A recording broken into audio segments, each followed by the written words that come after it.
Let's do this. Welcome back, everybody, and in today's video, it's time to be completely 100% brutally honest about the Brooklyn Nets. And it's kind of funny to me how over the last 18 months, this is a franchise that has been put up on some kind of pedestal as if they are, now the leaders in team building and in rebuilding, when really what we should be doing is identifying them as exactly what they are, and that is a little brother franchise to the New York Knicks. And they could go on and win the next 3 NBA championships and still not be remotely close as relevant to the NBA as the Knicks are. And it's honestly kind of embarrassing to just continue to watch them try and try and try. And now here we go again with another attempt at trying to be somewhat relevant within the NBA by bringing in Kyrie Irving and Kevin Durant, who we're definitely going to get to. But for now, let's go back in time a little bit. So as we go back in time, let's go ahead and look at the list of accomplishments of the Nets in the last 20 years, okay? Wait, this is the whole list? Okay. 2 finals appearances in 2 of the weakest Eastern Conferences that we've ever seen. One of the worst single season records in NBA history. The worst trade in NBA history. And the second worst trade in NBA history.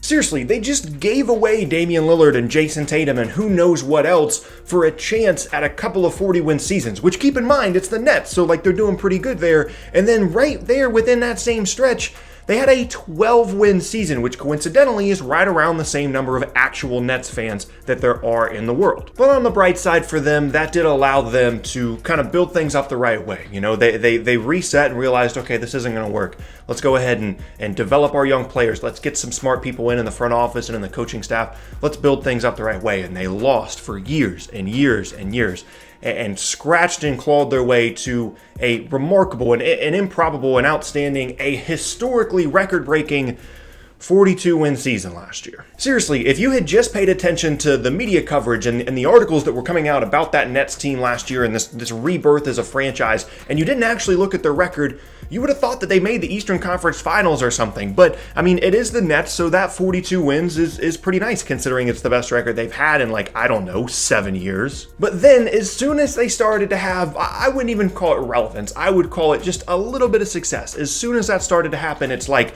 all the ghosts of GM's past just came flooding back into the building, because they gave all of that away, all of that hard work of years and years and years of losing to get to this remarkable 42-win season.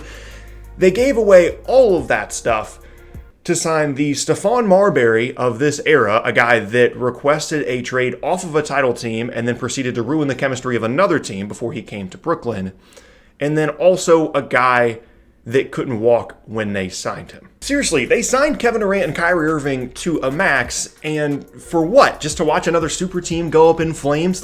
Haven't we seen this before? Isn't this deja vu? Didn't we see this with the Kevin Garnett and the Paul Pierce and the Darren Williams and the Brook Lopez and the Joe Johnson, the Gerald Wallace super team? Is this just what they do? Seriously, what do they expect to happen here? Kyrie Irving has been the chemistry ruiner of the NBA over the last few seasons. Kevin Durant needs 7 burner accounts just to keep people off of his back, and they're being put into a situation where they're being given control of literally everything, and you have to bring along DeAndre Jordan just for the opportunity to bring these guys in. But I do have to congratulate them, because now they've put themselves in a position where they have a 50% chance of being relevant for the next 2 or so years, and really it didn't even cost them that much.